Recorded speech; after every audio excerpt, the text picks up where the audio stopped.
Hello hi ನಮಸ್ಕಾರ ಎಲ್ರಿಗೂ Rakshita D Hegde YouTube ಚಾನಲ್ಗೆ ಸ್ವಾಗತ. ಇವತ್ತು ನಾನು ಸ್ಕಿನ್ ಗ್ಲೋಯಿಂಗ್ ಆಯಿಲ್ ಹೇಗೆ ಮಾಡೋದು ಅಂತ ಹೇಳ್ಕೊಡ್ತಾ ಇದ್ದೀನಿ. ಈ ಆಯಿಲ್ನ ನೀವು ಬೇಬೀಸಿಗೆ ಕೂಡ ಯೂಸ್ ಮಾಡ್ಬೋದು. ನಾನು ನನ್ನ ಬೇಬಿಗೆ ಯೂಸ್ ಮಾಡ್ತಾ ಇದ್ದೀನಿ. ಈ ವಿಡಿಯೋ ನಿಮಗೆ ಇಷ್ಟ ಆದರೆ ನನ್ನ ಚಾನಲ್ನ ಸಬ್ಸ್ಕ್ರೈಬ್ ಮಾಡಿ, ಫಾಲೋ ಮಾಡಿ ಆ್ಯಂಡ್ ಬೆಲ್ ಐಕಾನ್ ಒತ್ತೋದನ್ನ ಮರಿಬೇಡಿ. ಮೊದಲಿಗೆ ಕ್ಯಾರೆಟ್ ಮತ್ತು ಬೀಟ್ರೂಟ್ ಎರಡನ್ನೂ ಸಿಪ್ಪೆ ತೆಗೆದಿಟ್ಕೊಳ್ಳಿ ಆ್ಯಂಡ್ ರೋಸ್ ಪೆಟಲ್ಸ್ ಕೂಡ ತೊಗೊಳ್ಳಿ.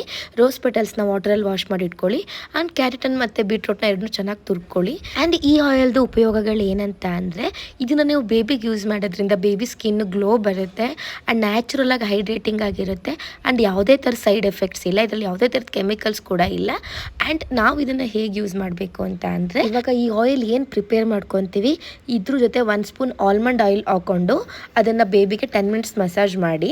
ಆಫ್ಟರ್ ದಟ್ ನೀವು ಅದಕ್ಕೆ ಸ್ನಾನ ಮಾಡಿಸ್ಬಿಡಿ, ತುಂಬ ಹೊತ್ತು ಬಿಡಬೇಡಿ. ನೋಡಿ, ಆಯಿಲ್ಗೆ ಮೊದಲು ಪ್ಯೂರ್ ಕೊಬ್ಬರಿ ಎಣ್ಣೆ, ಈ ಕೊಬ್ಬರಿ ಎಣ್ಣೆನ ನಾನು ಅಡುಗೆಗೂ ಕೂಡ ಉಪಯೋಗಿಸ್ತೀನಿ.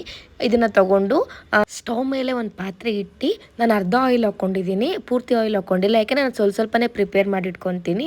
ಯಾವುದಕ್ಕೆ ಅಂತ ಅಂದರೆ ಅದೇನಾದರೂ ಹಾಳಾಗಿಬಿಡತ್ತೆ ಅಂತ ಉದ್ದೇಶವಾಗಿ ನಾನು ಸ್ವಲ್ಪನೇ ಪ್ರಿಪೇರ್ ಮಾಡಿ ಬೇಬಿಗೆ ಯೂಸ್ ಮಾಡ್ತೀನಿ. ನನಗೆ ಪರ್ಸ್ನಲಾಗಿ ಯೂಸ್ ಮಾಡ್ಕೊಳ್ಳೋದಾದರೆ ಇದ್ರ ಜೊತೆ ನಾನು ಆರೆಂಜ್ದು ಸಿಪ್ಪೆ ಇದೆಯಲ್ಲ ಅದನ್ನೂ ಕೂಡ ಹಾಕ್ಕೊತೀನಿ. ಮೊದಲಿಗೆ ನೋಡಿ, ಕ್ಯಾರೆಟ್ ತುರಿನ ಹಾಕ್ಕೊಳ್ಳಿ. ಆಯಿಲ್ ಸ್ವಲ್ಪ ಒಂದು 2 to 3 ಮಿನಿಟ್ಸ್ ಬಿಸಿ ಆದಮೇಲೆ ಕ್ಯಾರೆಟ್ ತುರಿನ ಹಾಕ್ಕೊಳ್ಳಿ. ಕ್ಯಾರೆಟ್ ತುರಿ ಆ್ಯಂಡ್ ಬೀಟ್ರೂಟ್ ತುರಿ ಎರಡನ್ನೂ ಹಾಕ್ಕೊಂಡಾದ್ಮೇಲೆ ರೋಸ್ ಪೆಟಲ್ಸ್ನ ವಾಶ್ ಮಾಡಿ ಇಟ್ಕೊಂಡಿರ್ತೀರಲ್ವ, ಆ ರೋಸ್ ಪೆಟಲ್ಸ್ನ ಹಾಕ್ಕೊಳ್ಳಿ ಅದರೊಳಗಡೆಗೆ. ಆ ರೋಸ್ ಪೆಟಲ್ಸ್ ಹಾಕ್ಕೊಂಡಾದ್ಮೇಲೆ ನಿಮಿಂಗ್ ಮಾಡ್ಕೊಳ್ಳೋದಾದರೆ ಬೇಬಿಗೆ ಇಷ್ಟು ಮಾತ್ರ ಸಾಕು. ನಿಮಿಂಗ್ ಮಾಡ್ಕೊಳ್ಳೋದಾದರೆ ಇದ್ರ ಜೊತೆ ಆರೆಂಜ್ ಸಿಪ್ಪೆ ಕೂಡ ಹಾಕ್ಕೊಳ್ಳಿ. ಅದರಿಂದ ಸ್ಕಿನ್ನಿಗೆ ತುಂಬ ಗ್ಲೋ ಸಿಗುತ್ತೆ. ನಾವು ಈ ಆಯಿಲ್ನ ಹೇಗೆ ಯೂಸ್ ಮಾಡಬೇಕು ಅಂತ ಅಂದರೆ, ನಾವು ನೈಟ್ ಮಲ್ಕೊಬೇಕಾದ್ರೆ ಇದೊಂದು ಸ್ಪೂನು, ಈಗ ಆಯಿಲ್ ಏನು ಪ್ರಿಪೇರ್ ಮಾಡ್ಕೊತೀವಿ ಈ ಆಯಿಲ್ 1 ಸ್ಪೂನು ಮತ್ತು ಆಲ್ಮಂಡ್ ಆಯಿಲ್ 1 ಸ್ಪೂನು ಮತ್ತು ಆಲಿವ್ ಆಯಿಲ್ 1 ಸ್ಪೂನು, ಈ 3 ಸ್ಪೂನು ಹಾಕ್ಕೊಂಡು 10 ಮಿನಿಟ್ಸ್ ಮಸಾಜ್ ಮಾಡಿ ಆಲ್ ಓವರ್ ನೈಟ್ ಬಿಟ್ಟು ಮಾರ್ನಿಂಗ್ ಫೇಸ್ ವಾಶ್ ಮಾಡಿ. ನೀವು ರೆಗ್ಯುಲರಾಗಿ ಯಾವ ಫೇಸ್ ವಾಶ್ ಯೂಸ್ ಮಾಡ್ತೀರಾ ಅದೇ ಫೇಸ್ ವಾಶ್ ಯೂಸ್ ಮಾಡಿ. ನಾನು ಪೌಡರ್ ಮಾಡಿ ಇಟ್ಕೊಂಡಿದ್ದೀನಿ, ಸೊ ನಾನು ಅದನ್ನು ಯೂಸ್ ಮಾಡ್ತೀನಿ. ಇವನ್ ನಾನು ಸ್ನಾನಕ್ಕೂ ಕೂಡ ಅದೇ ಪೌಡರ್ ಯೂಸ್ ಮಾಡೋದು. ನೀವು ಯೂಸ್ ಮಾಡೋದಕ್ಕಿಂತ ಮುಂಚೆ ಬೇಬಿಗೆ ಒಂದ್ಸಲ ಪ್ಯಾಚ್ ಟೆಸ್ಟ್ ಮಾಡಿ. ಯಾಕೆಂದರೆ ಇದು ನ್ಯಾಚುರಲ್ಲೇ, ಬಟ್ ಆದರೂ ಒಂದ್ಸಲ ಪ್ಯಾಚ್ ಟೆಸ್ಟ್ ಮಾಡಿ ಯೂಸ್ ಮಾಡಿ. ಆ್ಯಂಡ್ ನೀವು ಯೂಸ್ ಮಾಡಬೇಕಾದ್ರೂ ಹಾಗೆ ಮಾಡಿ. ನಾನು ಬೇಬಿಗೆ ಇದೊಂದು ಆಯಿಲ್ ಯೂಸ್ ಮಾಡ್ತೀನಿ, ಬಲಾಶ್ವಗಂಧ ಅಂತ. ಇದು ಬೇಬಿದು ಮಸಲ್ ಡೆವಲಪ್ಮೆಂಟ್ಗೆ, ಮೂಳೆ ಡೆವಲಪ್ಮೆಂಟ್ಗೆ ಒಳ್ಳೆಯದು. ಆ್ಯಂಡ್ ನಾನಿವಾಗ ಪ್ರಿಪೇರ್ ಮಾಡ್ತಿದ್ದೀನಲ್ವ, ಈ ಆಯಿಲ್ನ ಸ್ಕಿನ್ದು ಗ್ಲೋಗೆ ಮತ್ತು ಸ್ಕಿನ್ ಹೈಡ್ರೇಟಿಂಗ್ ಆಗೋಕ್ಕೆ ಉಪಯೋಗ ಆಗುತ್ತೆ. ಸೊ ನಾನು 3 ದಿನ ಯೂಸ್ ಮಾಡ್ತೀನಿ, 3 ದಿನ ಅದನ್ನು ಯೂಸ್ ಮಾಡ್ತೀನಿ. ಇದರಿಂದ ಬೇಬಿ ಸ್ಕಿನ್ ತುಂಬ ಚೆನ್ನಾಗಿರುತ್ತೆ ಆ್ಯಂಡ್ ನ್ಯಾಚುರಲಾಗಿ ಗ್ಲೋ ಬಂದಿರುತ್ತೆ.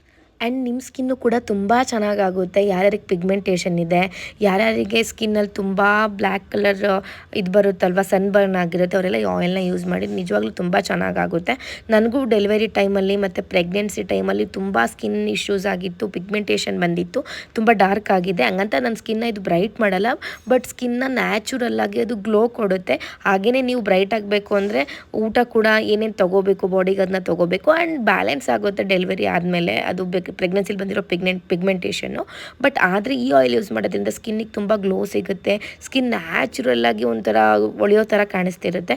ನೋಡಿ, ಈ ಥರ ಕುದಿಬೇಕು, ಚೆನ್ನಾಗಿ ಕುದಿಬೇಕು. ಯಾವ ಥರ ಕುದಿಬೇಕಂತಂದರೆ, ಇದೇನೇನು ಇಂಗ್ರೀಡಿಯೆಂಟ್ಸ್ ಆಗಿದ್ದೀರಾ ಇದೆಲ್ಲ ಕುದ್ದು ಮೇಲೆ ತೇಲ್ಬೇಕು. ನೋಡಿ, ಯೆಲ್ಲೋಯಿಶ್ ಕಲರ್ ಕಾಣಿಸ್ತಾ ಇದೆ ಆಯಿಲ್ಲು.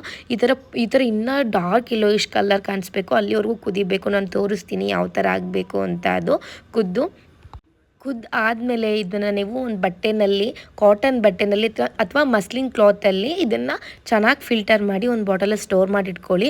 ಬಟ್ ಜಾಲದಲ್ಲಿ ಫಿಲ್ಟರ್ ಮಾಡೋಕ್ಕೋದ್ರೆ ಏನಾಗುತ್ತೆ ಅಂದರೆ ನೀಟಾಗಿ ಇದು ಫಿಲ್ಟರ್ ಆಗೋಲ್ಲ. ಸೊ ಅದರಿಂದ ಬಟ್ಟೆಲಿ ಫಿಲ್ಟರ್ ಮಾಡೋದ್ರಿಂದ ತುಂಬ ಚೆನ್ನಾಗಿ ಫಿಲ್ಟರ್ ಆಗುತ್ತೆ.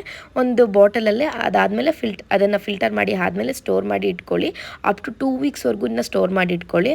ಆಫ್ಟರ್ ದಟ್ ನೀವು ಮತ್ತೆ ಹೊಸಾದು ಮಾಡ್ಕೊಳ್ಳಿ. 2 ವೀಕ್ಸ್ಗೆ ಆಗೋವಷ್ಟು ಅಷ್ಟೇ ಮಾಡ್ಕೊಳ್ಳಿ ಇದನ್ನು. ಆ್ಯಂಡ್ ಇದು ಬೇಬಿ ಬಾಡಿಗೆ ಮಾತ್ರ ಮಸಾಜ್ ಮಾಡೋದಕ್ಕೆ ಯೂಸ್ ಮಾಡಿ, ಹೇರಿಗೆಲ್ಲ ಕೊಬ್ಬರಿ ಎಣ್ಣೆ ಯೂಸ್ ಮಾಡಿ. ಆ್ಯಂಡ್ ನೋಡಿ, ಇದು ಆಗಿದೆ ಪೂರ, ಅಂದರೆ ಲೈಕ್ ಮೇಲೆ ತೇಲ್ತಾ ಇದೆ. ನೋಡಿ, ಯೆಲ್ಲೋಯಿಶ್ ಕಲರ್ ಬಂದಿದೆ ಪೂರ್ತಿ. ಇದು ಇನ್ನೂ ಸ್ವಲ್ಪ ಆಗಬೇಕು. ಅದು ನೀಟಾಗಿ ಯೆಲ್ಲೋಯಿಶ್ ಕಲರ್ ಅಂದರೆ ಡಾರ್ಕ್ ಯೆಲ್ಲೋಯಿಶ್ ಕಲರ್ ಬರಬೇಕು.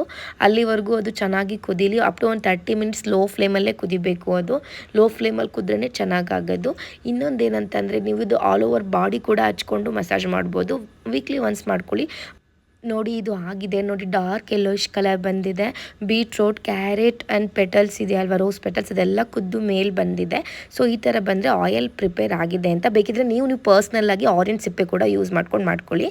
ನೋಡಿ, ನಾನು ಮಾಡಿ ಬಾಟಲಲ್ಲಿ ಸ್ಟೋರ್ ಮಾಡಿ ಇಟ್ಕೊಂಡಿದ್ದೀನಿ. ನೀವು ಮಾಡಿ ಹೇಗಿತ್ತು ರಿಸಲ್ಟ್ ಅಂತ ಹೇಳಿ. Thank you so much.